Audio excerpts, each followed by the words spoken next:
Hey everybody, this is Grace, and I'm on my way to get something for lunch today for me. Yeah, Adam's going to this other place that's way down close to Dallas, and I don't usually go when he goes there, so yeah, I used to, but I don't anymore. Anyway, in this video, I'm going to talk about about what this world is becoming, and I am a social and behavioral scientist. My master's degree is in sociology. I have degrees in both psychology and sociology. And this is the stuff I studied for. I was a career student. I took so many classes you wouldn't believe. Okay, over so many years you wouldn't believe. I worked too and all that kind of stuff, but yeah, I was a career student. Okay, there was an example of what I want to talk about. Just as I was leaving, right there, somebody drove into the, this is a neighborhood, you see, it's a neighborhood. It has houses, has kids, lots of kids out here, lots and lots of kids. And elderly people, your normal little variety. And you see that speed limit says 30, right? You can see that. And somebody came from the right here, and was speeding probably it's close to that amount already. I mean, that speed. But was really flying, just shoom. As soon as they straightened, shoom, they were flying. It's a neighborhood. They have kids, but they're in a hurry. Apparently, they have something really important to get home for. That's more important than, say, a child's life, an animal's life, anybody's life. Like I said, all the ones I mentioned before, plus animals. You know, or just it doesn't matter to them. And I know some people would say, you're just, and that's another problem we've become too much of. Not everybody. I want to point that out. Not everybody. Really stress it. Not everybody. Some people, they hear about one person, then they immediately go, everybody. No. They got to be dramatic with it. Everybody. No. That's not how it works. But too much of oh, you can look close there. Too much of they're not staying in their lane, literally. Yeah, too much of people just being all about themselves, and they were trained to believe that's the way to be. In some instances, you ran a red light, mister. You're trained to that's the way it's supposed to be, and anybody who complains, anybody who says anything negative about it, they are the wrong ones. You really think about how many, how many situations you can, you know, some of them say, yeah, that is right. If you hear somebody complain about anything, you know, what the world's coming to today, oh, you're just old, and you're just this, you're just that, you know. And I think every generation had people who thought that way about their parents or their grandparents. And but I'm afraid we have much more now that any age they'll pick on. You know, like the whole thing that's racist, sexist, and ageist. Yeah, these are bad things to be. You know, with the whole Karen thing. The Karen's an exaggeration of somebody wanting to shut up white middle-aged women. Okay. Yeah, $2.99 now. It was $2.66, and then it went up the gas. $2.66, then it went up all of a sudden to $3.19. You know, when spring break started for the college and university students at the same time. Imagine that. Okay, and today is Saturday, so anyway, ooh, lots of birds, lots and lots of birds over here. Oh, they're beautiful. Yeah, really beautiful. They're all flying. They're going south. Can you get more south than Texas? Well, yes. That was dumb, wasn't it? I admit it. Anyway, get back to this. I can't see if I can go. Ooh, and they're going pretty fast. So yeah, it's pretty fast. Anyway, I could just video, just let you see what's going on around me, because it happens pretty much every time I go out. that somebody's going to run in front of somebody, somebody's going to tailgate somebody, and I'm not saying that it will necessarily be me. It's been caught on my videos, so many videos, drive vlogs, so many times. Like somebody coming from way over there, like say somebody coming here and they want to turn right over there. You see where that car's turned, that SUV? And they'll just go, traffic's busy, they'll just go right all the way across. Expect people to step aside. You know, they on the road. It happens. And this is what I worry about. There's so much of that right then and there, that's putting somebody's life in jeopardy. It's putting somebody's life in jeopardy. You know, to think that you own the road so much that you go in front of all of these cars, manipulate, you know, make people slam on their brakes, make people this, just because you want to turn there and you were in the wrong lane. You were all these lanes over in the wrong lane. That's bad. Okay, and now how did this all get started? You know, that it's so prevalent, it's just so, you know, just so out there that so many people, you can hear so many people complain, but you also can see, like if somebody else, you know, if anybody does like this, a drive vlog, you can see it happening right in front of the person. Why would that be the case? It was never that bad. You could watch video, you know, people on video, and some of the things they're doing, you're going, what? You're really verbally abusing somebody and acting as though that's okay? Acting as though that's a norm? Even saying things that, well, it's a norm. All, like the stuff that people say, all, you know, I got to do it with that sarcastic, that voice. All adults cuss. No, they don't. See, they want to make that a norm. They want to make that accepted. They want everybody to believe it. So they don't have to feel anything. You know, when they just, their language is just so verbally abusive. That's verbal abuse, like calling a woman the C word. It used to be the B word. Now it's both the B word and the C word, or the P word. You see, you know, by body parts or something like that. What the heck?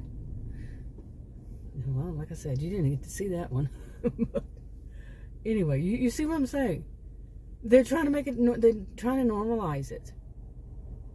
You know, because that's what they do. And like the thing of people saying, trying to tell people, like one of them is I'm going to have to use true crime to give the example, because that's where you can see it. It's people saying, you know, when you're doing the true crime and you're talking about true crime, you shouldn't have any feelings. Really? Really? You shouldn't have any feelings?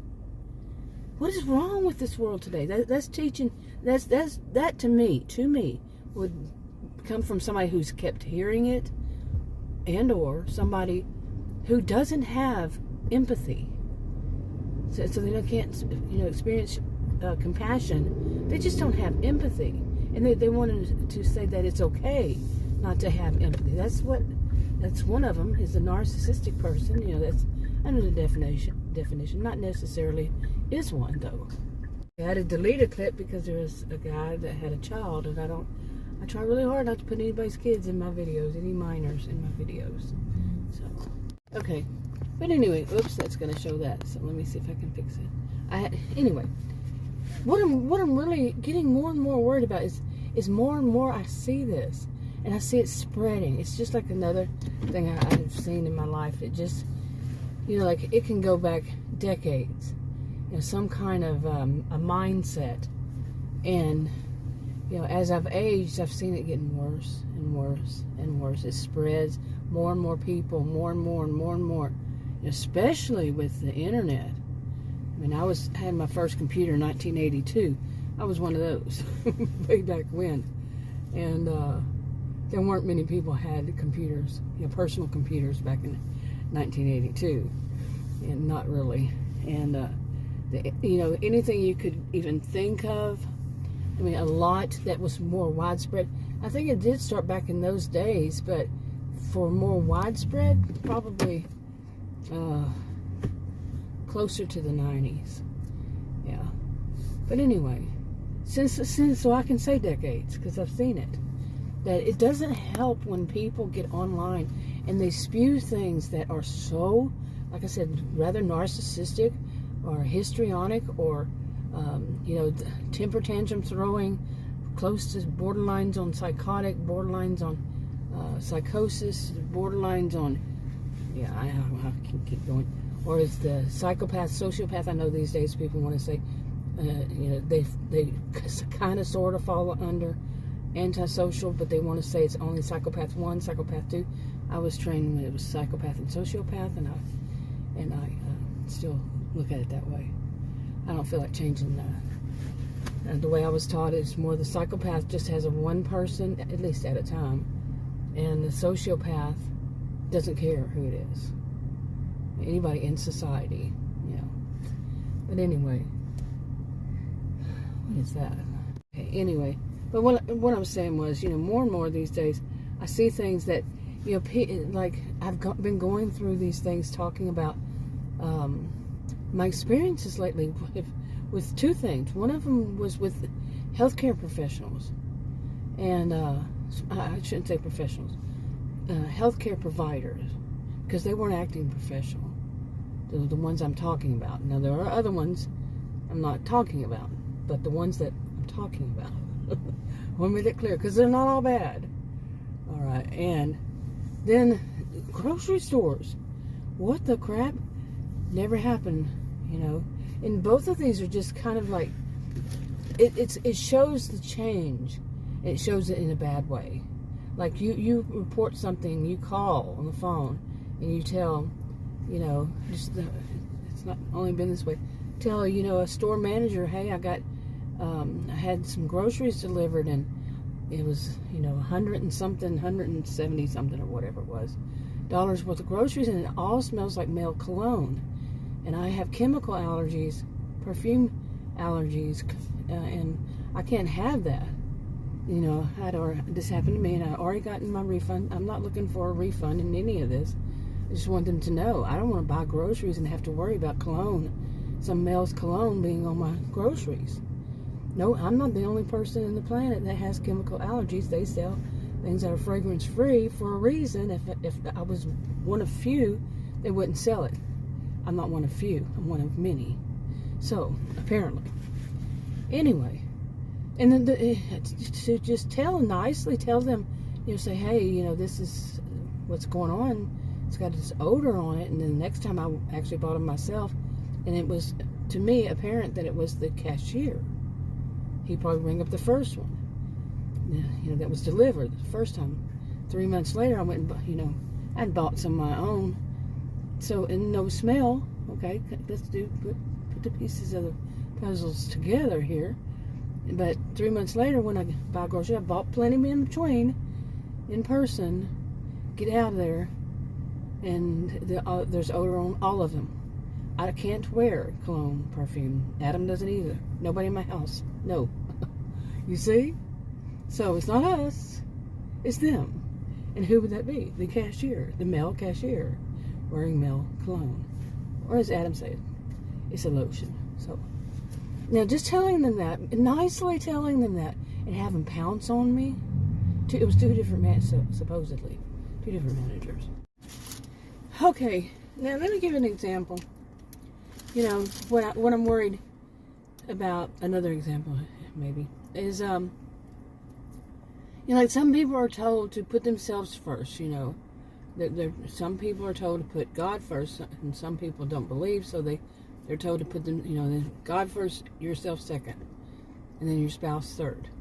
Okay, now some people aren't religious, so they don't put God first, they put themselves first, and then they said, well, sometimes it ends right there, that they're taught, raised to believe, you put yourself first before anybody else. Overall, some people are just taught that. And think about the kind of mind that doesn't develop to where they understand there are exceptions to the rule. They just don't understand. They just can't think beyond what they're told. They're told, put yourself first. And they can't see, like, an example of somebody, like, you see somebody on a highway or something, out in the boonies, wherever the boonies would be for you, and you're driving there for whatever reason, you see somebody and they broke down. Well, a lot of people will say it's not a good idea to, stop and help them. I can see that. But you may have a cell phone. Maybe they don't. Maybe there's one died. Maybe something like that. But you see them. You know what you can do? Wow, those inventions, cell phones?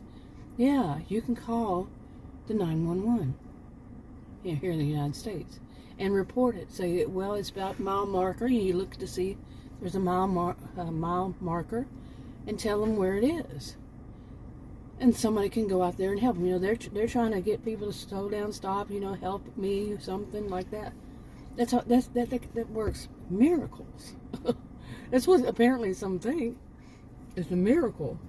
Well, these days you kind of have to wonder. Some people, they're like, oh, I don't have time for that. What are you doing? You're driving down the road. You don't have time to, help somebody like that. And even if you were walking, like I've seen this before, going through a parking lot, like see this is a parking lot, and there was an elderly woman had fallen, and her husband was next to her, trying to help her up, and there were other people around there, and they were all around, calling, somebody called 911, somebody, this, and imagine someone saying, I don't have time for that. If they were the only person to have witnessed it. And I say the elderly people didn't, it was in the time when many people didn't have cell phones. There are some people who are being taught this, and it's not just a younger generation. Some people, they've heard this kind of thing their whole life, or they've heard it they're now teaching their children, their grown adults, or had taught them, went through that, because they think that it's a good thing. It always, the latest thing people are saying is to put yourself first, so they're telling them that, and not being able to, or just not telling them, there are exceptions to this rule. There are times when you need to put others first. It is not, this world is not all about you. They're not teaching them that. Okay, I deleted some clips because basically, well, for one thing, I never think anybody is perfect. I'm definitely not perfect. And now I know some people can do things and it's just one time they do it. And it just really depends on the situation and the whole person's whole attitude all around it, all of that. And sometimes it just takes, like the first time people think that it's what is the word? Okay, sometimes people think it's just a fluke. It's the word I was looking for. Yeah, but and I realized there was a situation that just happened a few days ago that Adam and I did. And the first time it was basically some meat we got at a grocery store. The first time we bought 5 of them because they were on sale, and it's something we usually buy anyway, and maybe a little bit of a different type, I guess. But anyway, the first one we opened that day, it kind of smelled a little funny, without, and we didn't think that day to call the store and tell them. It just. What we were both thinking wasn't to do so. The next time, a few days later, a different one, and it smelled, we called. Okay? I'm not perfect. I don't know what was not on either one of our minds. Why that was not on our minds to call and say, hey, you need to get rid of it. You need to take these, all that. Anyway, take these off the shelf. But from calling, the younger woman, she was, customer service. Apparently she was trained. I've heard this more than one place now. Because something seems to be a really strange thing going on the past few months. About 4 months or so. And Adam sees it. Adam and I are very different people. For us to both see the same thing, that's unusual. Same way, all that. But so I called and told the woman in customer service, and she said, she tried to say that she tried to, in this area, a lot of places, they try to put people on defensive right off the bat. They want to put you on defensive so they can turn it around on you and say you're at fault. You did wrong. Or somehow you weren't doing right. Now, never mind that they should be doing their jobs. But anyway, so she tried, but this wasn't, she sounded really sweet, and like a really sweet younger woman. But she said, can you bring it back to us? And I told her from the start, and this just like I told one the other day, I'm not looking for a refund. I'm just letting you know that this is what happened to us. The first one, then the second one, we had 3 more. They're in the freezer, this kind of stuff. But we told her, and she said for us to bring him back, and so then they can send it off to wherever they send them off to, and whatever she meant by all that, and have them tested. Well, no, I was telling her we don't want a refund, and this place isn't close. It's way on the other side, way far, and it's not just like a quick trip either, not at all. And I said, no, what you can do is you can go out to the shelves and get an item, open it up and smell it, and then you can send it from there. Do your job, send it from there. I was very nice, but that's basically how it summed up to be. Oh yeah, we could, yeah, but she's still trying, and I believe they're trained this way. To put the customer on the defensive, put the customer, make them work for you. You see, that's wrong. Or what is the purpose? You bring it back and they say, no, see here, it doesn't smell. I don't smell anything. I've seen so much recently, especially, like I said, past 4 months or so, give or take. It's like, what the crap is all of a sudden, all my years? I mean, I'm 59 years old. And I used to shop when I was a kid with my mom. Okay, I got married at 18. I have been buying groceries since then. 59 now. I've never seen these kinds of situations ever. Really. Okay, I have far too many videos that focus on that. But, like I say, in that one situation, it had a domino effect. And just a weird chain of events around it, similar things. Oh my goodness, it's just astounding, really. And the weird thing is, I have a genius IQ, and I'm very analytical. I can see the pieces of the puzzles and put them together and find a solution, find a reason, find a cause, or at least it looks like the cause. Like I said earlier about part of it, but it's not all the same. It's weird. But the whole point by giving that an example too is that too many of these, instead of seeing that this could be a problem for a lot of people and that they needed to show some compassion, feel the empathy and then show the compassion, let's take them off the shelf. One of them said we would probably have to take everything off the shelf. She wrote it down the stuff, and she was going to go look and smell them, sniff them herself. Really strong male cologne on food. Okay, she was going to go herself and do it. None of the other ones, no, they were trying to put me on the defensive, trying to somehow claim it was me. Oh, this. Not really claim it's me, but just put me on the defensive so they didn't have to. What? They didn't have to do their jobs. Those are the ones that you hear call people Karen. In my view. Many of them, people who started off, people who want to continue, and, they don't want people talking to the manager. They don't have to do their jobs. That's my view. Could be wrong. Social behavioral scientist.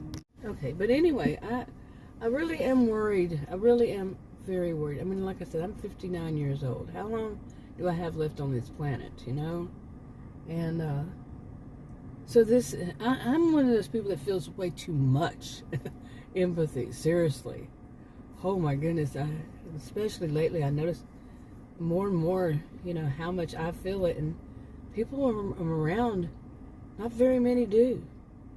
People I see, people, like online, or see situations in stores, like, and I'm serious when I say that I can go to any kind of store, and there's a good chance I'm going to see either happening to me or somebody doing it to somebody else, or me and some other people, all strangers, just be so, callous. and calculating and self-centered. And whatever is the case, it's not a good thing that they're being. It's a negative thing that they're being to total stranger or strangers. Just because they can? Is that what the mentality is? Just because I can, I'm going to do? You know, really, no. Just because you can doesn't mean you should. Okay, and another thing is, you know, that especially people who have been online, who hasn't these days? Not very many, I'd say. And maybe, I'm not even going to say because, you know, it wasn't, I'm the younger baby boomer, and those who are older pretty much figure this stuff out, you know. They got this stuff going. It wasn't just there all of a sudden recently about being online, and yeah. But and even those older, some of them using it, so you know, stop with that.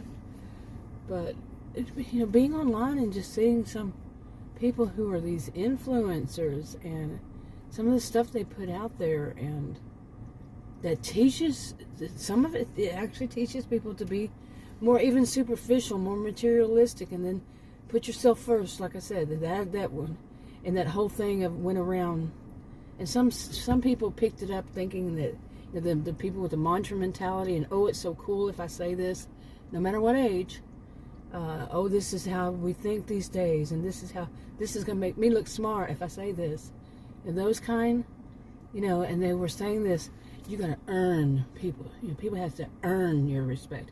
That is so freaking narcissistic to tell somebody. I mean, for them to have that mindset that people are going to go around earning your respect. Earn. They stress that word like that. Earn. What in the world, crap? Seriously. Seriously, it is. It's crap. You give people respect, and if they do something that takes away from it, that's a whole separate situation. But you go around, and what it translates to some people is that they can disrespect other people because they need to earn it from me. That's how they twist it in their heads. That's how it gets into their minds. People have to earn your respect. My goodness, what's wrong with people? Seriously, they fell for this. And I know what is wrong with a lot of these people. It's a sad, sad situation. But no, nobody has to earn your respect. You are not some person way up there sitting on a, you know, some pedestal you put yourself on, and that everybody's below you, and they have to earn all this from you. No, you give people respect. They give people respect. Everybody gives people respect right from the start, right from the get-go, simply because they're human. And then, like I said, if they do something that takes away from that, different story. It goes situation by situation. Nobody should be able to tell you, then this is what you do. No. It's never a one-size-fits-all in something like this. So really. But some people, they put that out there. That it would be another example. They have such arrogance, or they're looking for money. They think if they put stuff out there, people pay them money if they sound like they're so smart because they know exactly what you should do. No, they don't. And they could put you in danger in certain situations, and in many, pretty much any. I never give advice. I never give suggestions. None of that. But these people are going around just doing that like it's nothing. Because why? Okay, we can pretty much suspect why, like I said. But think about it. Somebody who's giving people just this, you know, just this advice, like, all you have to do, this is how you handle, say, a narcissist. This is how you do this with a narcissist. This is how you get them to do this with a narcissist. If these people, what people are claiming are narcissists these days, you're putting people in danger. They are putting people in danger. But do they care? And that's what I'm saying. It's got to this point where, see, they may be thinking, I make more money if I put the sentences out like that and say, it is fact. This is all you do. I know. I'm educating this. And me, when I first started watching them, some of these, I'd say, that's wrong. Because I am educated in this. that's wrong. What you're saying, you know, is simple. Some of the simple things that you learn. Like I said, I was a career student. My degrees are in psychology and sociology. Some of the simple things you can learn as an undergraduate, they were getting wrong. Those who were an undergraduate, I was way up there. I wasn't an undergraduate level anymore. I was a career student in both undergraduate and graduate school. And they're sitting there looking at the most simple things wrong. You know, simple things. And they're putting them out like and they're popular. Too many people look at popular and say, oh, well, if they're popular, then this. No, that could also mean, and I was taught this in 9th grade when I was a kid, a teenager, 9th grade, about people who are very charismatic, popular. It's very rare that they aren't manipulators. It was rare. It was back then considered rare. In other words, it was the rule was that people who are real popular are generally really good at manipulation. Okay, they have more charisma. They have more this, that, the other. That wasn't the exception. That was the rule. So, but people think, oh, if they're popular, then therefore they really know what they're talking about. No. And my experience with them myself, in more recent years, is that these are the people who will steal from people, copycat. They will steal their ideas, their thoughts, their anything, you know, that they possibly can, if it's going to help them and make more money. You know, greed is behind a lot of this. Anyway, I'm going to go ahead and wrap this up. I think I might go somewhere, but it's Saturday and it's really busy on Saturdays, so I don't know. I'll talk to you on another video. Bye.